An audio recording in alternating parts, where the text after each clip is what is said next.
experto que le puede responder esa pregunta y nos vamos directamente para el Reino Unido porque a esta hora nos atiende Mark Seddon. Él es exasesor de comunicación del exsecretario de las Naciones Unidas Ban Ki-moon y además es director del Centro de Estudios sobre las Naciones Unidas en la Universidad de Buckingham, allá en el Reino Unido. Mr. Seddon, thank you so much for being with us here in Blu Radio. No, not at all. Good to see you. Me too.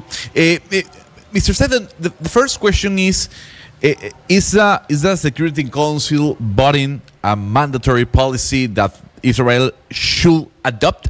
How works this vote? Y la pregunta en español para los oyentes ¿es la votación del Consejo de Seguridad una política obligatoria que Israel debe adoptar? ¿Cómo funciona la votación del Consejo de Seguridad? Well, it is a binding resolution. Whatever the White House statement, the White House spokesman in the United States said to say, it is binding, and it does require all member states to carry it out. And of course, it requires the two parties concerned, both Israel and Hamas, to carry out the resolution. Now, it's also very clear under the UN Charter, under Article 41, that there are various measures that can be taken if both parties do not follow what the resolution tells them to do. And there could be sanctions from member states if that happens. And that could include trade sanctions, military sanctions. It could mean countries, member states, could break diplomatic relations with Israel. It could also mean that Israel could potentially be suspended from the United Nations. In extremis, there is Article 42 of the United Nations Charter, which would call upon the international community to enforce peace and security in Gaza, and that would not rule out the use of military force. Now, in respect of the first, Article 41, that's what happened with South Africa, apartheid South Africa, with the trade boycott that was organized through the UN and by member states. And of course, going back even further, and by the way, I don't happen to think this is very likely, but just for all of those people who say that the United Nations does not have teeth, Article 42 was used during the Korean War, and that involved the use of military force. So yes, it's mandatory, it's very serious. Member states should be carrying out what the resolution passed by the Security Council requests them to do. Lucas, ¿qué nos dice nuestro invitado? Gonzalo, pues la respuesta corta es sí es vinculante y ya la explicación que nos da es lo primero. Por supuesto, requiere que todos los estados lo lleven a cabo y requiere que las dos partes involucradas, que en este caso serían Israel y Hamas, pues lleven a cabo e implementen la resolución. Pero también dice que efectivamente en la Carta de Naciones Unidas hay varias medidas que se pueden tomar en caso de que algunas de las partes no sigan lo que se está pidiendo en la resolución. Dice, por ejemplo, se podrían incluir sanciones comerciales, sanciones militares, que se le podrían imponer, por ejemplo, sanciones diplomáticas a Israel y que incluso ya en caso, digamos, de un extremo que ya Israel no estuviera acatando, existe el artículo 42 de la Carta de las Naciones Unidas que le pediría a la comunidad internacional que haga cumplir la paz y que incluso podría contemplar, digamos, el uso de fuerza militar y el uso de la fuerza ahí en territorio. Ahora, yo quisiera preguntarle a nuestro invitado, repetimos, estamos conversando con Mark Seddon, ex asesor de comunicación del exsecretario de las Naciones Unidas Ban Ki-moon y además es director del Centro de Estudios sobre las Naciones Unidas en la Universidad de Buckingham. ¿Él cree que Israel aceptará esta digamos, política obligatoria? ¿Israel aceptará lo que dijo el Consejo de Seguridad de las Naciones Unidas? Mr. Seddon, do you think that Israel will accept this mandatory? Well, so far, it doesn't appear that Israel has accepted the resolution. I understand, we can see today that there have still been some military attacks that have continued. We do not know whether or not Hamas has been involved in any fighting either. But the big question, of course, is whether this ceasefire, it's a temporary ceasefire, as you know, from now until I think the 9th of April when Ramadan ends, is also supposed to mean that there's yet more pressure put upon Israel not to launch a major military operation into Rafah.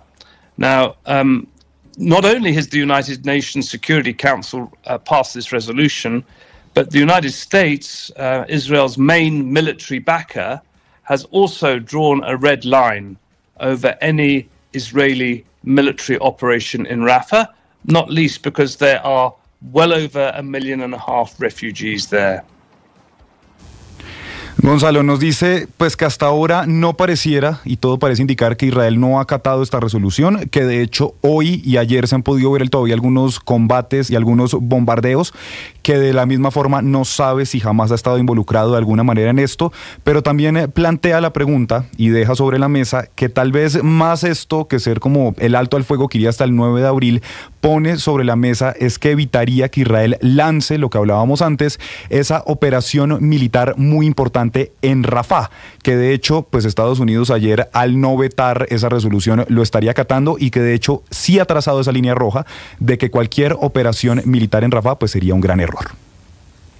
El señor Seddon ahorita nos estaba hablando de las consecuencias, cuáles serían las consecuencias de ser suspendido de las Naciones Unidas, y nos habló del artículo 42, y yo le quiero preguntar qué tan peligroso sería eso para la región, la aplicación de ese artículo 42.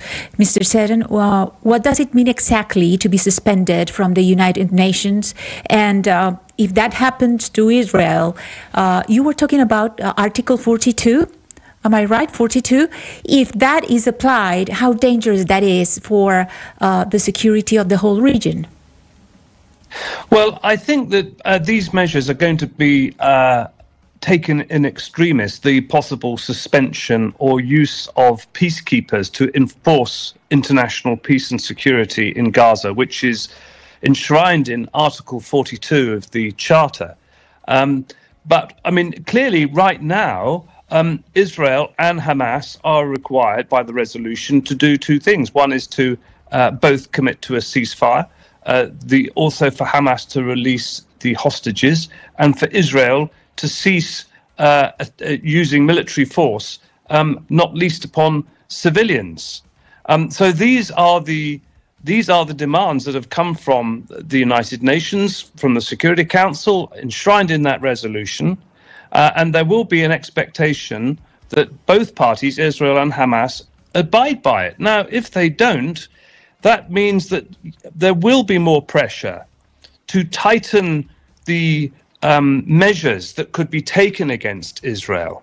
And I think, and Hamas, but of course, there's only a limit to what you can do with Hamas, but Israel is a state actor. And I think if Israel does not respond and continues with its military offensive, there will be more pressure for economic and military sanctions. Ana Cristina nos dice que ese artículo 42 del que usted hablaba, pues ya va a ser una medida que se va a tomar en un extremo para imponer la paz internacional y tener seguridad en Gaza, pero que en este momento tanto Israel como Hamas se les está pidiendo por el Consejo de Seguridad de la ONU es un cese al fuego, para Hamas liberar a los rehenes y para Israel dejar de utilizar la fuerza militar. En este momento esa es la petición que hace la ONU y hay expectativa pues en la comunidad internacional de si Israel va a acatar y también si Hamas va a acatar, pero obviamente dice que hay algunos límites con Hamas porque a diferencia de Israel, pues Hamas no es un estado como sí lo es Israel. Por lo que sí dice que si Israel no acata, pues se van a endurecer, digamos, las sanciones y se va a endurecer la presión que se hace para endurecer las sanciones hacia Israel. A ver, yo quisiera preguntarle a nuestro invitado la posición que él tiene sobre una reforma a las Naciones Unidas. Hay demasiados conflictos en este momento, flancos abiertos en Yemen, en Gaza, Ucrania, Corea del Norte, Venezuela, migración. Y hay quienes plantean que las Naciones Unidas debe reformarse. Mr. Seddon, I want to ask you that. You worked on the UN a lot of time, and right now we have there are many conflicts around the world. Should the UN be reformed? Well, I mean, the United Nations, I mean, there's a lot of pressure for the United Nations to be reformed, and especially on the Security Council, because its complexion, its makeup, reflects the world at the end of the Second World War. And certainly when it comes to the UN Security Council, the arguments for reform are very, very powerful. And that reform, many member states and many people around the world should reflect the world as it is in the 21st century. And therefore, South America, where you are, Africa, Asia, they need to be better represented. Now, whether it is Brazil, South Africa, Indonesia, but certainly the argument for having my country, Britain, and also France as permanent members in the 21st century becomes a very difficult one to argue for. And separate to that, we have a real problem at the moment with the use of the veto by the United States in particular, by Russia, and also by China. And it sometimes can mean that the United Nations is prevented from taking the action that it was set up to do. It's taken almost 6 months to achieve this Security Council resolution on Israel-Gaza. Over 30,000 civilians, mainly women and children, have been killed. It has taken that long. So yes, there needs to be reform. Gonzalo, la respuesta corta, sí. Las Naciones Unidas necesitan ser reformadas porque nos dice hay mucha presión en este momento para reformar las Naciones Unidas y en particular el Consejo de Seguridad, porque nos dice que la forma en la que está conformado refleja el mundo al final de la Segunda Guerra Mundial y que ciertamente pues el mundo ha cambiado muchísimo. Dice que en este momento los argumentos que piden esa reforma a las Naciones Unidas son muy fuertes, que por ejemplo el mundo hoy por hoy debería estar ahí presente América Latina, tendría que estar presente África, por ejemplo Brasil, Sudáfrica, Indonesia, y que realmente son argumentos muy difíciles de controvertir, sobre todo al hablar del Consejo de Seguridad y del uso del veto por parte de algunos países, sobre todo Estados Unidos, pero también en algunas ocasiones Rusia y China, que esto termina impidiendo que las Naciones Unidas terminen adaptando las medidas para las que fueron creadas, por lo cual trae a colación el caso de Israel y diciendo que se necesitaron casi 6 meses para poder lograr la resolución que fue votada ayer, así que la respuesta es sí, hay que hacer una reforma. Tengo una última pregunta para nuestro invitado y tiene que ver con lo que decidió la Corte Internacional de Justicia cuando fue admitida una demanda por parte de la misma Corte, demanda interpuesta por Sudáfrica acerca de un posible genocidio que se estaría cometiendo allí en Gaza. Y la Corte Internacional de Justicia decidió que Israel debe tomar todas las medidas a su alcance para evitar que se cometan actos genocidas en medio de este conflicto. ¿Qué pasaría si la Corte Internacional o la Corte Penal confirma que Israel cometió un genocidio? ¿Cuál debería ser y cuál sería la posición de las Naciones Unidas? Mr. Seddon, what will happen if we're confirmed that Israel committed genocide? What should do the position of the UN? Well, I mean, we await the judgment of the International Court of Justice. As you know, it has already deliberated on South Africa's prosecution and has warned Israel against taking genocidal actions in Gaza. But we also, subsequent to that, there has been a lot more evidence supplied to the International Court of Justice that Israel is engaged in genocidal acts in Gaza. So I think what it would mean if the International Court of Justice finds in favor of South Africa and other member states, such as Brazil, that those responsible should face war crime tribunals. And a precedent was set for this at the end of the Second World War with the Nuremberg trials for those accused of war crimes in Nazi Germany. And there is no reason to suggest that there should be any different treatment to anyone who commits war crimes, whether it be from Israel, from Russia, or from wherever. And so I think what the International Court of Justice rules on this will be very, very important. Nos dice Gonzalo que lo que determine la Corte Internacional de Justicia en este caso va a ser muy, muy importante, que actualmente seguimos esperando ese veredicto, ese fallo de la Corte Internacional de Justicia sobre la demanda que fue presentada por Sudáfrica, pero que además de lo que presentó Sudáfrica y otros países como Brasil, se han proporcionado muchas más pruebas a la Corte Internacional de Justicia de que Israel estaría involucrado en actos genocidas en Gaza.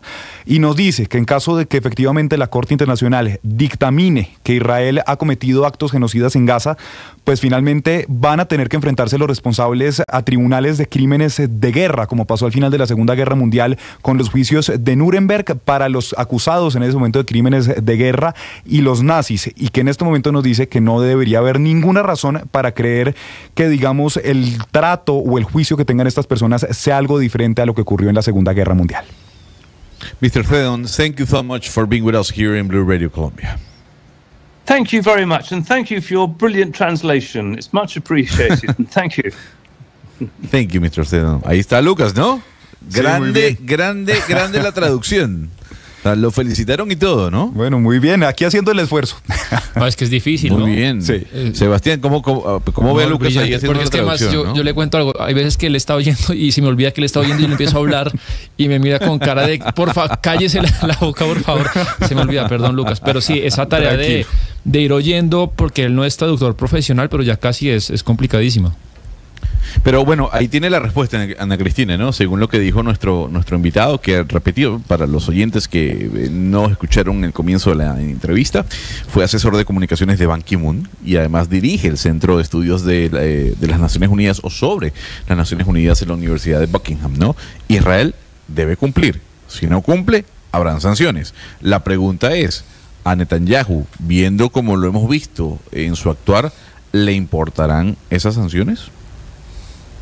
No sé si le importarán a Netanyahu, pero es que la cosa es que Netanyahu ya tiene también la sociedad civil en su contra. Es decir, él ya cada vez las protestas son mayores en contra de él, no solamente por lo que está haciendo en Gaza, sino pues por el gobierno corrupto de él. Entonces, no es como decir que Netanyahu está empoderado por el pueblo de Israel. No es así. Cada vez más son las protestas de personas que dicen no estamos de acuerdo con él, no solamente dentro de Israel, fuera de Israel. Judíos que dicen Benjamín Netanyahu no me representa. Son las 12:43 de la tarde, ya venimos con más.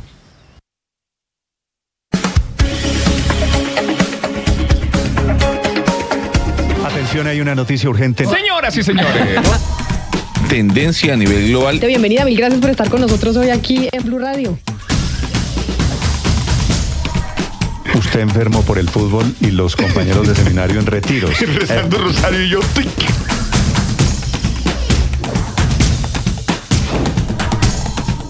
En noticia del momento urgente en Blu Radio.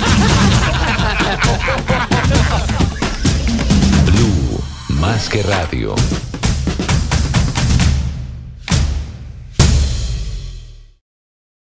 Blu Radio, la alternativa.